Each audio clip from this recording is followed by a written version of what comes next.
ครับสบายดีพี่น้องวันนี้บ่าวสอนไส้กับสิพาพี่น้องไปเที่ยวก็สีพันดอนพี่น้องสิพาพี่น้องไปเที่ยวสีพันดอนพาพี่น้องเบิ่งบรรยากาศทางสปลาวไปเที่ยวมื้อนี้หลายกอหลายหลอนตามเส้นทางว่าสิเป็นแนวไหนฝากพี่น้องผู้เข้ามารับชมฝากกดไลค์กดแชร์กดติดตามให้เด้อพี่น้องไปมื้อนี้สิพาพี่น้องไปเที่ยวน้ำกันวันนี้ไปกับมอเตอร์ไซค์พี่น้องเนี่ย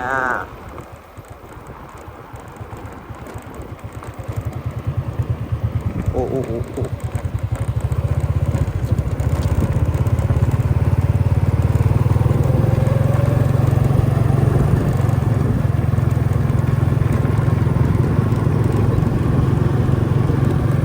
ไงกลุ่มที่พี่น้อง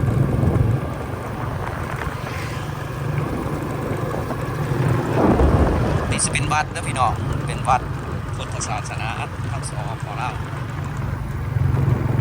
ตามเส้นทางก็สิเห็นประมาณนี้ล่ะส่วนนี้เป็นแล้วเขาแล้วน้ำบรรยากาศดีพี่น้อง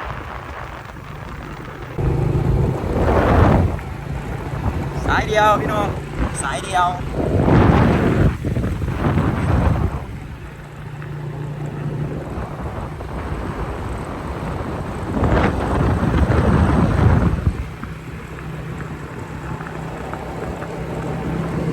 เดินทางพี่น้องโอ้โห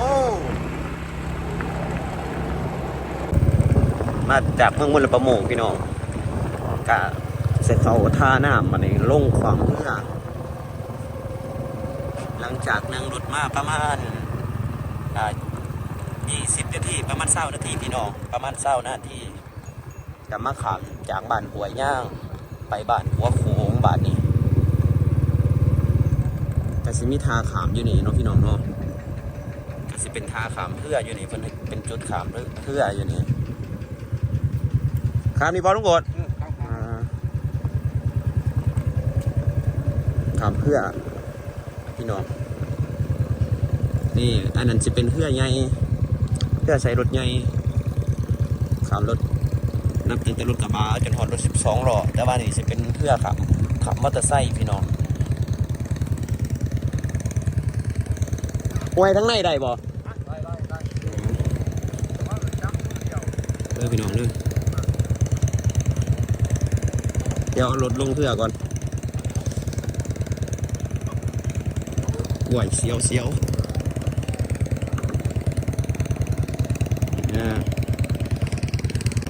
พี่น้องเสียวเอาสิขามไปทั้งบ้านหัวโขงพี่น้องอยู่ทางนั้น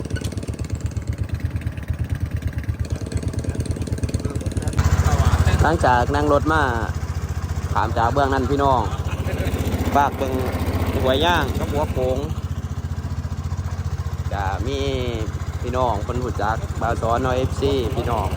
ทำเพื่อกระทักทายแต่จะพาพี่น้องทั่ววันนี้ใส่เวลานั่งเพื่อประมาณ15 นาทีพี่น้องจากบ้านหัวย่างมาบ้านหัวโขงภายใน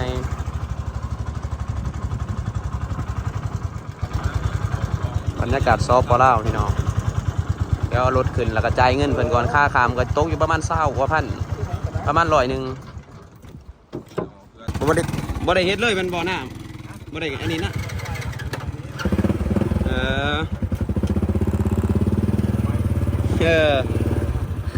ไปก่อน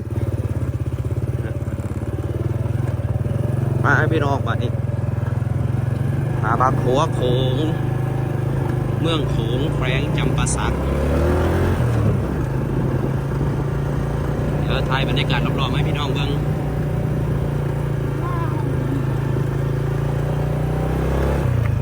วันนี้มีประสิทธิภาพพี่น้องไปเที่ยวทางใดฝากติดตามเด้อพี่น้อง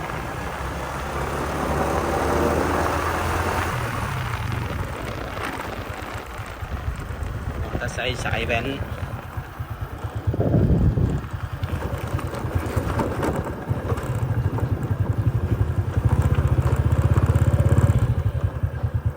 โกใส่กันนอก่อนพี่น้องกสิประมาณนี้พี่น้องกสิประมาณนี้แหละพี่น้องอันนี้เป็นจัดงานประมาณจัดงานเนี่ยครับ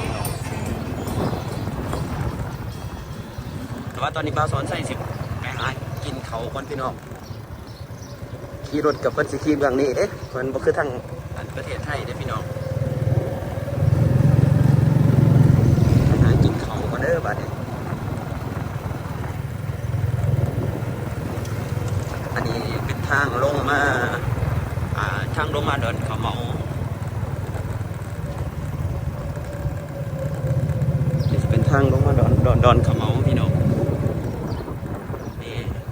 ถ้าไปฟังคุณมันก็จะเป็นความไปทางดอนขะเมาเนาะจะมาบ่าวสอนสิหากินเขาก่อน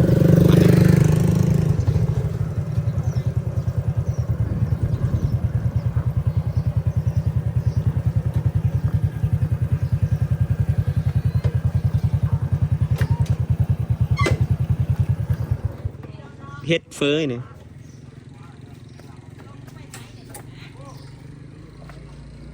สั่งเฟยพี่น้อง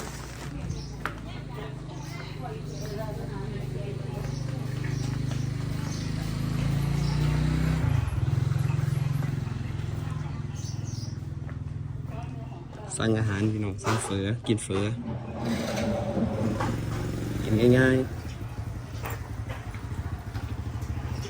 นั่งถามกันมาเลยพี่น้องมาแล้วพี่น้องมาแล้วเฟอพี่น้องถ้าว่าอยู่ทั้งประเทศไทยบันเชิญว่ากรุงก๋วยเตี๋ยวเนาะแต่ว่าทั้งนี้เป็นเฟอเด้อพี่น้องเด้อกินกับบรรยากาศงามๆพี่น้องแคมป์ของเบิ่งพักกาสิแตกต่างทั้งฝุ่นเนาะเพราะว่ามีเครื่องปรุงมีอันนี้พี่น้องไก่ก็สิเป็นไก่บ้านนี่เพราะมันไก่พันธุ์เพราะมันไก่อันนี้เดี๋ยวเป็นไก่พื้นบ้านพี่น้องอาหารเฟออยู่ทั้งเมืองโขงทาขามเนาะพี่น้องเนาะเมืองแสนไซดอนขะเมามาเด้อพี่น้องเด้อมากินเขาน้ำกันเด้อบัดนี้เด้อสิขออนุญาตกินเขาก่อนเนี่ยพี่น้องแล้วก็สิพาพี่น้องไปเที่ยวพาพี่น้องไปเบิ่งบรรยากาศเมื่อนี้ว่าบ่าวสอนสิไปใส่สิไปสุดอยู่ใส่สิไปจังใดเนาะพี่น้องไปขออนุญาตกินเขาก่อนพี่น้องบ้านนี้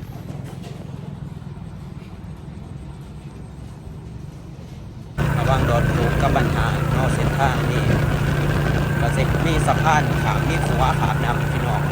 แต่ว่านี่ก็สุดยอด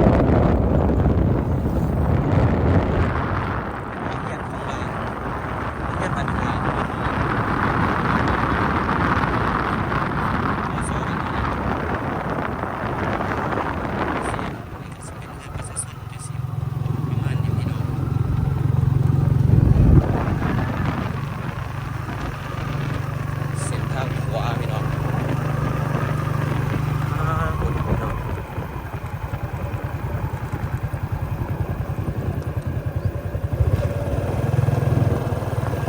กับ15พี่น้อง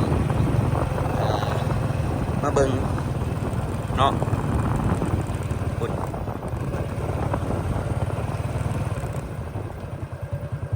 เป็นสะพานข้ามน้ำพี่น้องกว้างเติบอยู่เด้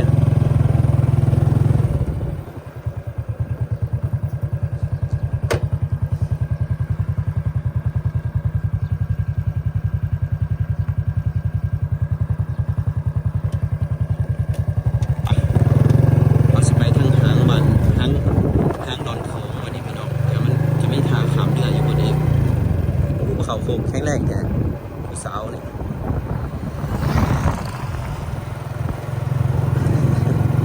เขาโค้งยังเป็นแห้งกินอัด3เดือนจะเป็นการทั้งเรือส่วนกำลังยุบสามประมาณนี้พี่น้อง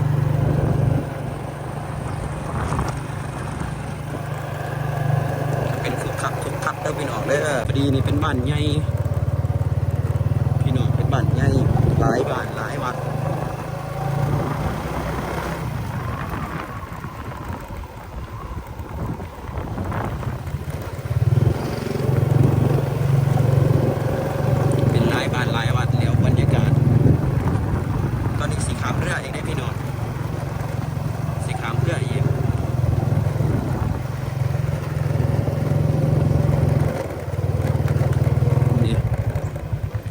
างลงเนี่ยอีกขาถามเพื่อน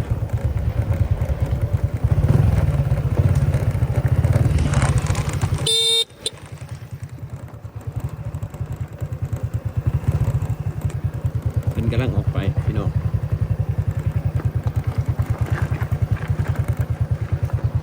บ่ทันเพื่อน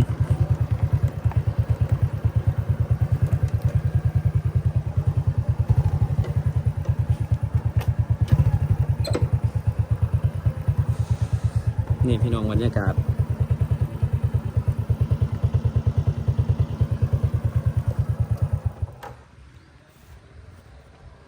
ใช่พี่น้องเบิ้ง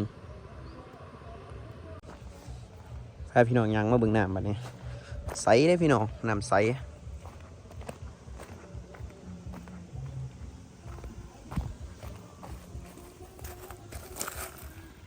หมอ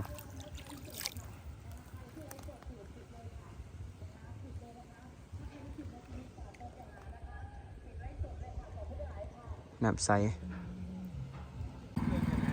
เชี่ยวบ่พี่น้องรถจักรมอเตอร์ไซค์ครับ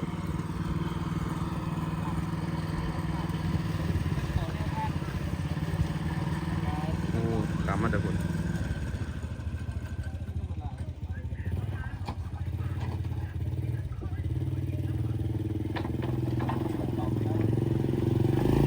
ประมาณจากบ้านทางโค้งไปบ้านดอนพี่ม่านพี่น้อง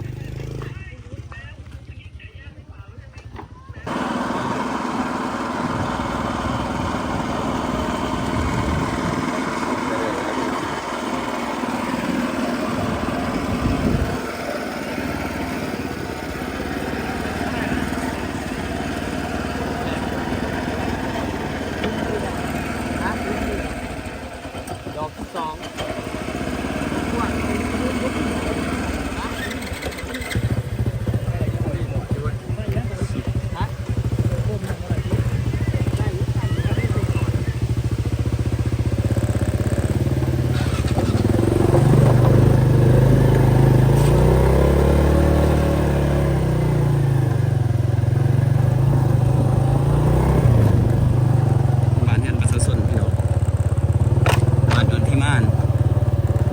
แล้วก็จะความไปฝากร้อนอีกเบื้องนั้นแล้วก็ข้ามอีกที่ดังข้ามน้ำอีกใส่บ้านดอนดอกปรี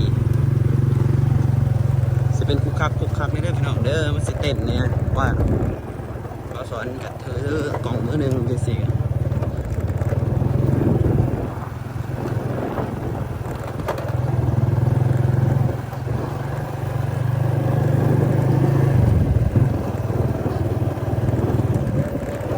แต่ว่า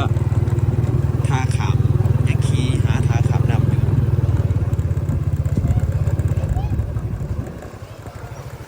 โอ้โหเที่ยวดีเดี๋ยวเป็นวิธีใหม่ประมาณ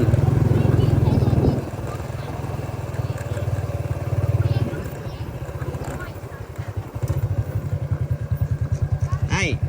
ขอถามเนี่ยท่าขามอยู่เมืองไหนขี่ไปอีกน้อยหนึ่งบ่โอ้ขอบใจโอ้พี่น้องตรงกันครับข้างขวามัน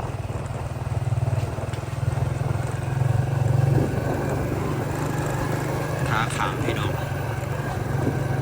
ขี่ไม่เห็นกบขามเห็นปะก็สิเห็นขาขาม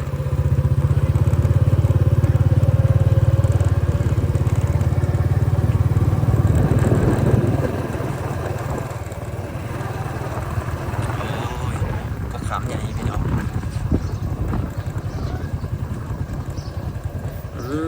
วัยรุ่น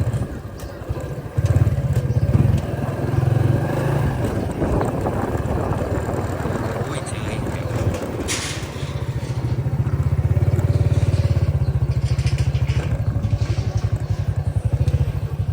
แบบเสียวพี่น้อง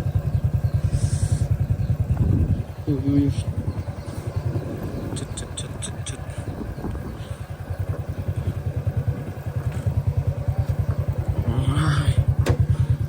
เราถ่ายจะคล้องเพื่อมากเลยพี่น้อง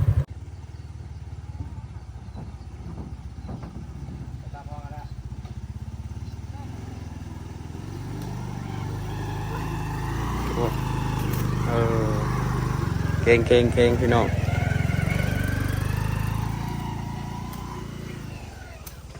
ไปเดี๋ยวขอรถลงบักคนพี่น้องมาเนี่ยค่าขามแล้วพี่น้องวันนี้จากบ้านดอนมาบ้านดอนดงปดีมาเนี่ย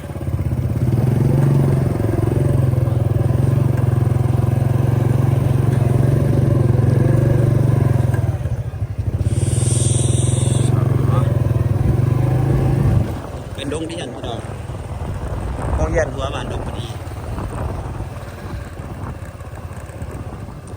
ก็จะมีซูเปอร์มาร์เก็ตมินิมาร์ทร้านขายเครื่องย่อยประมาณนี้พี่น้อง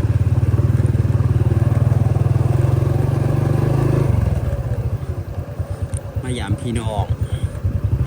บ้านร้อนดกปาดีบ้าน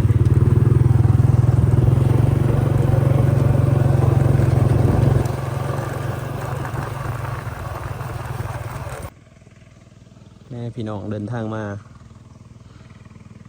บ่ท่านหอดพี่น้องทายอยู่ในระหว่างทางตอนบ้านดกปดีบรรยากาศมีเกาะหน่อย4,000 ดอนพี่น้องตะกี้4,000 ดอนเพิ่นว่าเส้นทางก็สิเรียบของสิมีบ้านเพื่อนพี่น้องขายเครื่องขายของนำอันนี้น่าจะเป็นกำแพงวัด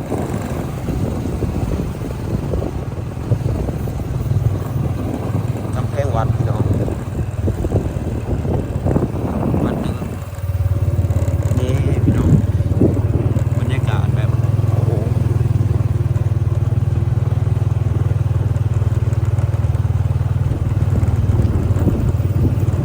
บรรยากาศดีครับ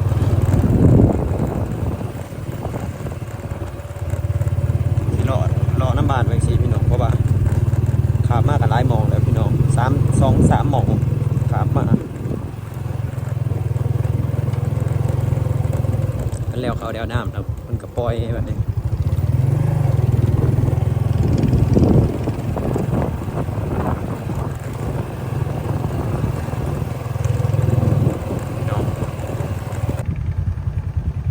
เอิญว่าระทึกไหลเลยพี่น้องเพราะว่าน้ำไหลแห้งอีดี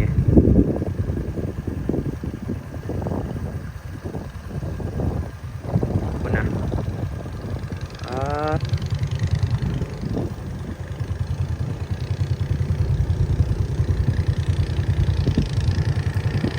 น้ำไหลแห้งอีดีเด้อพี่น้องเด้อ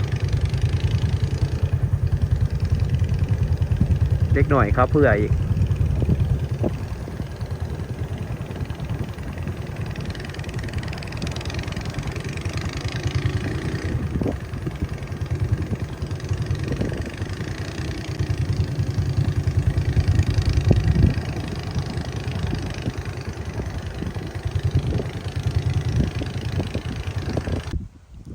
ไก่ปลามาบอลหันพี่น้อง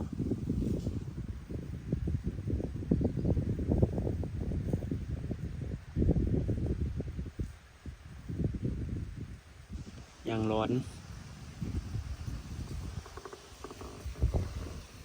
แบบคล้ายๆจะเป็นวัดจักมีเพิ่นอยู่หรือบ่หรือสิเป็นวัดห่างบ่กับบ่ฮู้คือกันเนาะพี่น้องเนาะพุ่น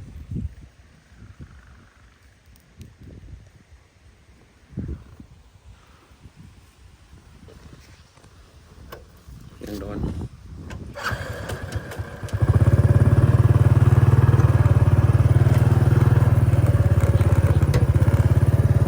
ถ้าขี่รถมากลางคืนผู้เดียวเนี่ยเป็นพี่น้องสิหารบ่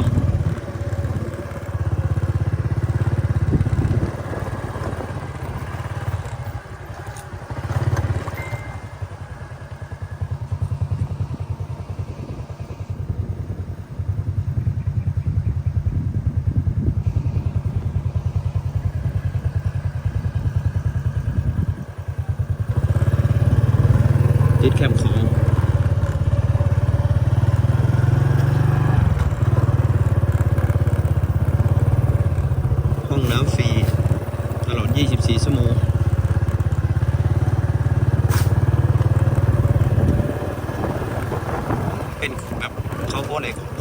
พี่น้องขี่มาบ่ฮู้ว่าสิเจอแนวนี้พี่น้องเขามีประเพณีสวงเฮือมาเจอบุญสวงเฮือจังดี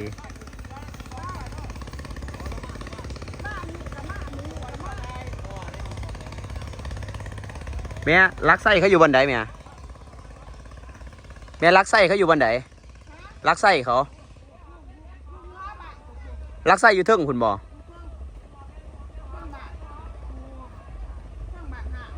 โอ้เขาลักไส้อยู่เทิงคุณเนาะแสดงว่าใกล้มาเดี๋ยวเนาะ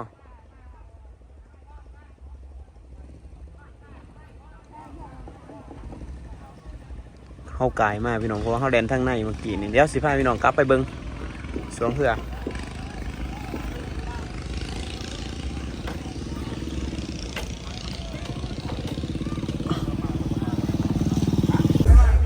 นี่ก็จะมีรถตีเด่นพี่น้อง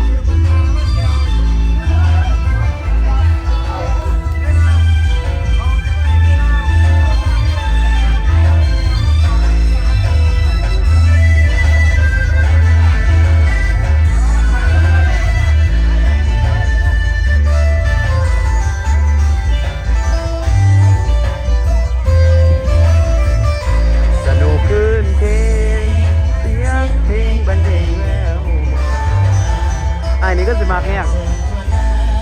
ปรับเครื่องเสียงเองเลยพี่น้องแต่ว่าเครื่องเสียงนั้น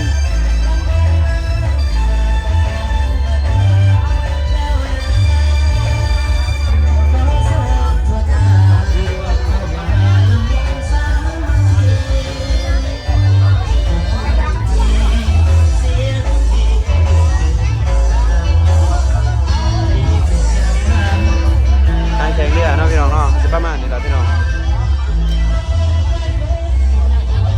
พี่น้องครับพี่น้องมุกขึ้นเราสิมาเจออันงานแข่งเรืออยู่บ้านเป็นยังสี่พี่น้อง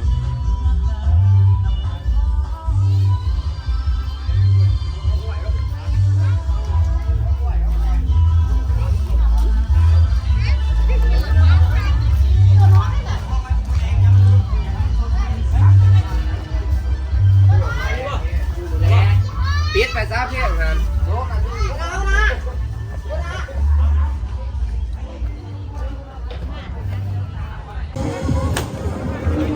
พี่น้องเขามาทางในบ้านพี่น้องวันนี้ก็จะเป็นประมาณนี้พี่น้องงานวัดงานบุญสวงเฮือเขาบอกว่าเป็นของบ้านนี่อย่างเนาะพี่น้องเนาะเดี๋ยวจะพาพี่น้องย่างไปเบิ่งอันนี้เป็นวัดเล็กหน่อยหลายพี่น้องประมาณนี้อันนี้เป็นวัดศาลางานวัดน้องพี่น้องเนาะไปมาพี่น้องพยายามพี่น้องมาเจองานแข่งเรือพี่น้องพาพี่น้องมาเที่ยวไกลแห้งพี่น้องจากบ้านบ่าวสอนมากับมาบ้านดบปดีประมาณห่างกันจังประมาณกับ100 กิโลพี่น้อง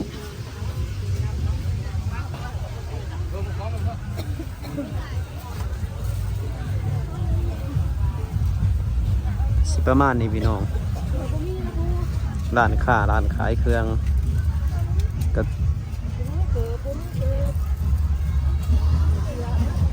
คนหลายพี่น้องมันแบบเป็นงานแข่งเรือประมาณนี้เนาะ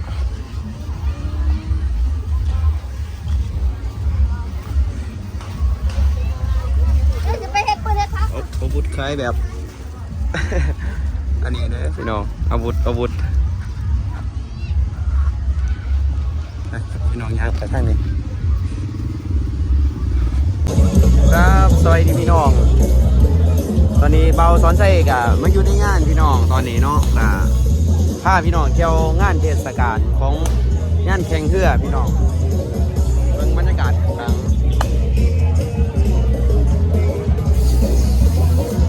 ให้เพิ่นเว้ากันไว้วันนี้เขาบอกคือว่าไปห้องอยู่ไทยไทยสิแม่ว่าเขาว่าก็มากขึ้นคือเก่าแม่นวะแม่นไปเพื่อนแม่บ่ใกล้บ่ใกล้แล้วหางดอนมันก็ไกลขึ้นไปเพื่อนแม่ไปไปบ่ไปที่สนามพี่น้องตอนนี้ก็มา มาพอพี่น้องสปลาวเพิ่นก็มาทักทายเพิ่นเห็นบ่าวซ้อนยืนอยู่นี่ก็ได้มาทักทายไอ้พี่น้องเดี๋ยวสิไปเพื่อนเพิ่นอีกวันนี้ไป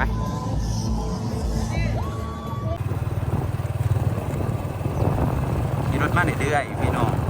แคมป์ทาง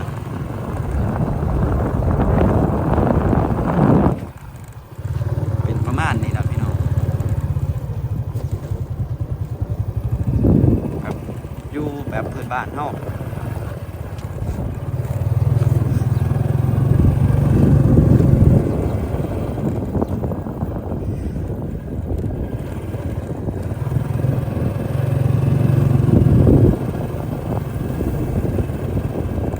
แล้ว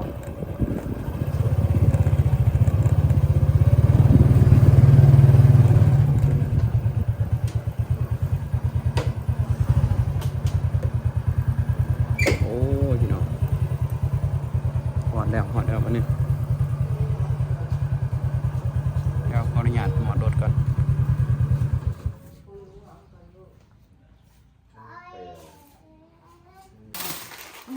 นี่แต่เขามาเอาไปบ่ปลาพี่น้อง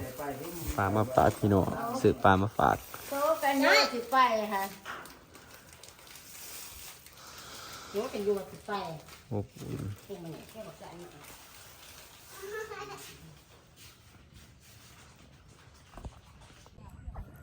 สบายดีพี่น้องตอนนี้ก็กินข้าวกินน้ำแล้วเนาะพี่น้องก็ออกเดินทางกลับบ้านนี่กลับบ้านพี่น้องการเส้นทางเก่าแต่ว่าก็เริ่มจากคำเนี่ยพี่น้องหน่อยนึงเนาะกลับบ้านนี่พี่น้องฝากพี่น้องผู้มารับชมเนาะฝากกดไลค์กดแชร์กดติดตามเป็นช่วยเป็นกำลังแห่งเสียงให้แก่ให้บ่าวซ้อนใช่เพราะว่าเพื่อมีกำลังใจเฮ็ดคลิปต่อเนาะพี่น้องเนาะเฮ็ดคลิปให้พี่น้องได้เบิ่งได้ชมบรรยากาศการเดินทางหรือว่าการดำรงชีวิตอีหยังจังซี่เนาะฝากพี่น้องกดไลค์กดแชร์ขอบใจทุกคนที่เข้ามารับชมแล้วก็กดติดตามนำเด้อครับขอบใจหลายๆบ๊ายบายพี่น้องฝากว่าคลิปหน้าสิมีหยังเนาะคอยจังเบิ่งนำกันอีก